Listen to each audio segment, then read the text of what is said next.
Salut Tessien, c'est Pépère Ludo et je suis heureux de vous retrouver aujourd'hui pour vous parler des fans de parcs d'attractions. Bon, déjà que c'est une passion assez bizarre au vu des gens, mais il s'avère que certains fans le sont vraiment.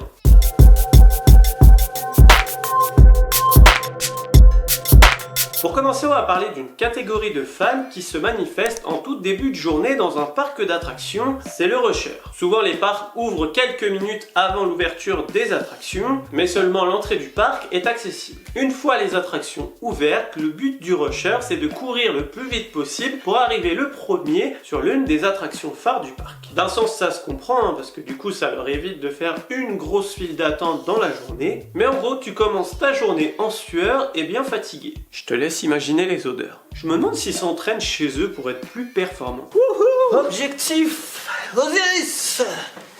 T'as ensuite le technicien et lui il connaît tout des attractions. Le nom des inversions par exemple, et surtout faut pas dire un looping, sinon t'es mort. Il connaît aussi le nombre de trains que peut posséder une attraction, le type de roue, le type de propulsion et j'en passe. Une chose est sûre, si t'es pas comme lui, tu comprends rien de ce qu'il raconte. Ah t'es là? Ouais, on est sorti d'Osiris, il était chaud. Bon, on a été trimé, mais bon. Du coup, ça nous a cassé l'Immelman, quoi. D'accord, un Immelman. Ouais, l'Immelman, ouais, c'est une inversion inventée par Max Immelman pendant la Première Guerre mondiale. On monte et on fait un retournement au sommet et on repart tout, quoi. Et c'est quoi le rapport avec une attraction? Bah, CBM, il a instauré ça et pour lui faire hommage, ils ont appelé ça un Immelman, tout simplement. Ok.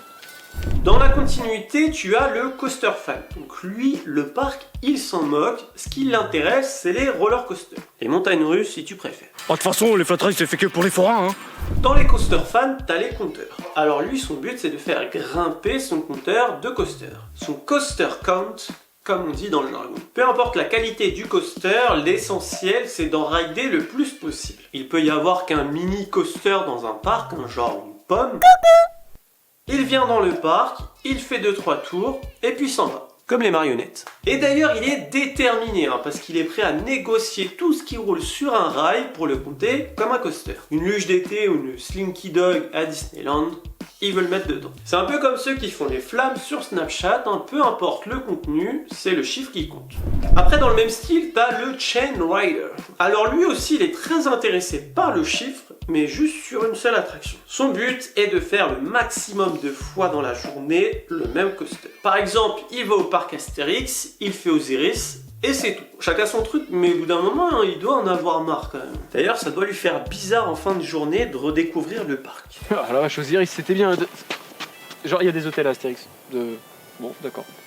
Et il est assez fier de te raconter qu'il a fait 54 fois la même attraction. Ce serait peut-être bien du coup que les parcs affichent une sorte de meilleur score pour ce genre de personnes, un peu comme on peut voir sur les attractions de tir. On va parler maintenant d'une catégorie spéciale, c'est le Disney fan.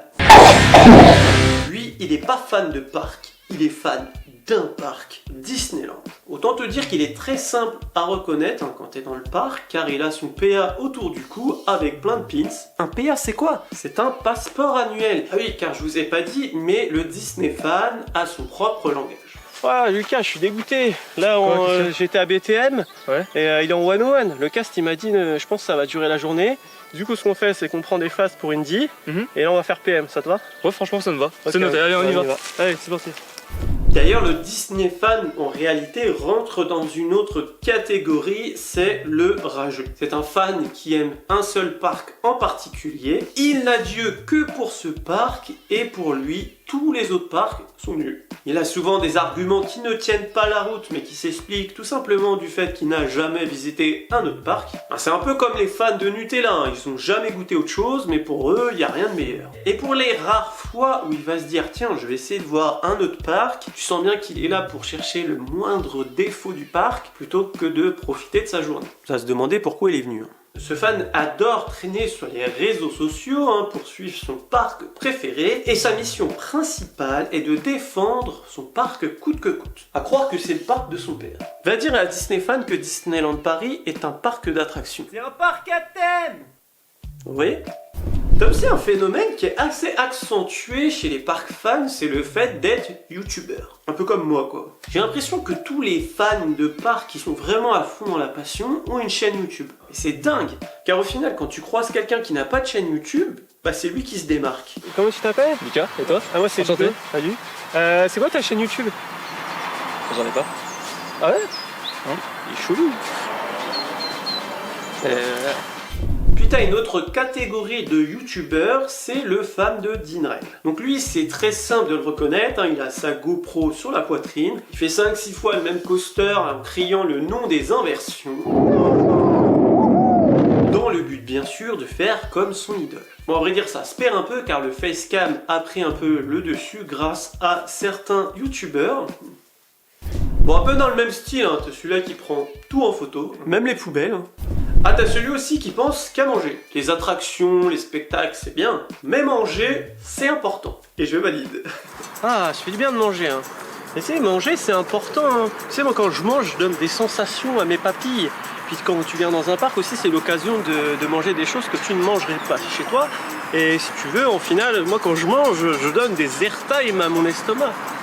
Et aussi un cousin du technicien, c'est l'historien. Quand l'un te bassine avec la technique, l'autre raffole d'histoires, d'anecdotes ou de trucs qui pourraient faire que son expérience dans le parc est meilleure. Mais au bout d'un moment, c'est assez lourd.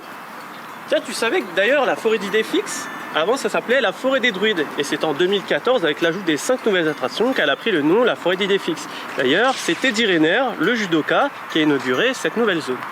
Tiens, tu savais aussi que la trace du rat, bah avant ça, il y avait une attraction, donc c'était le Transarverne, c'est devenu le Périphérix, et maintenant on a SES numéro bis. Tiens Thomas aussi, est-ce que tu savais que... Attends, tu vas me dire qu'en fait là sur le carrousel là, les queues de cheval qui sont à l'arrière, c'est les cheveux de ta voisine, c'est ça? Je sais pas. Ouais, ok. En fin de journée, tu as celui qui ne peut pas s'empêcher de passer par les boutiques avant de rentrer chez lui, c'est le collectionneur. Bon, d'ailleurs, il attend même pas la fin de la journée pour rentrer dans une boutique. Généralement, sa première attraction, c'est le coin souvenir. Dans la journée, il faut qu'il fasse toutes les boutiques du parc pour être sûr de ne pas rater la perle rare. Et bien sûr, ses sites favoris sont les sites de seconde main. Tout ce qui a un rapport plus ou moins proche d'une attraction ou d'un parc, il l'achète. Regarde ma nouvelle acquisition. Ouais, enfin c'est un clou quoi. C'est pas n'importe quel clou. D'accord. Et il a quoi de particulier? C'est un clou du tonnerre de Zeus. D'accord. Et t'as payé ça combien? 2 €. 2 €. Ouais, et bah je crois que je vais aller faire un tour à Castorama. Et d'ailleurs, ce fan-là est prêt à tout pour obtenir un morceau du parc chez lui. S'il faut rentrer par effraction pour voler un morceau du décor du parc, bah il le fait. Tu fais quoi là? Pour finir, j'ai quand même envie de parler d'une catégorie vraiment spéciale que je ne sais pas trop nommer, mais on va l'appeler le geek. C'est un fan de parc ou de coaster, mais il n'a pas vraiment visité de parc. Bon, on peut pas lui en vouloir, parce que souvent c'est parce qu'il est jeune, ou souvent c'est parce qu'il n'a pas les moyens de se rendre dans un parc, mais là où c'est dérangeant, c'est qu'il se base sur ce qu'il a vu sur internet, d'où l'appellation geek. Et ce fan est très présent sur les réseaux, et il n'hésite pas à donner son avis sur un parc ou un coaster, comme s'il l'avait déjà fait. Donc autant dire que son avis n'est pas très juste, mais il a un argument ultime, j'ai vu une vidéo. Ça c'est de l'argument. Et souvent ce fan aime bien participer aux battles qu'on peut retrouver sur Facebook par exemple. Il s'agit de voter entre un parc ou un autre, ou un coaster ou un autre, et au fur et à mesure des battles, il n'en reste plus qu'un. Un peu comme Koh-Lanta. Et ça fait qu'on sait quel parc ou quel coaster est le meilleur parmi la communauté de la page Facebook en question. Donc autant te dire que ces classements n'ont aucune valeur, sachant que la majorité des personnes qui votent, c'est des gens qui se basent sur le fait qu'ils aient vu une vidéo. Bon après on aurait pu aussi parler des gens qui se disent fans de parcs d'attractions et qu'au bout de 2-3 attractions tu te rends compte que le gars il y connaît rien. Tu sais le gars qui trouve génial Goudurix au parc Astérix par exemple, t'as beau lui dire que c'est un mauvais coaster, il te dit c'est parce que t'as pas la technique. Ah parce que s'il faut une technique pour pas avoir mal maintenant. Mais bon si on en parle la vidéo durerait trop de temps. Voilà, je pense avoir fait le tour des différents types de fans de parcs d'attractions et je suis sûr que tu t'es reconnu dans au moins un ou deux. Dis-moi ça dans les commentaires et je serais curieux de savoir quel type de fans on a dans la communauté des lutétiens. Bon, j'avoue m'être reconnu aussi dans quelques-uns, comme celui-là qui aime bien manger par exemple. Mais bon voilà, dis-moi tout ça dans les commentaires. N'hésite pas également d'aller faire un tour sur la boutique, tu retrouveras notamment le magnifique Wooden. Tout ça c'est dans la description. Si tu as aimé la vidéo, n'oublie pas de la liker, ça fait toujours plaisir et ça fait vivre la chaîne. Si tu découvres la chaîne grâce à cette vidéo, n'oublie pas de t'abonner juste en dessous, il y a un petit bouton. Ici on parle des parcs d'attractions et tout ce qui est lié au divertissement toutes les semaines. Sur ce, il ne me reste plus qu'à vous faire des bisous. Et bim!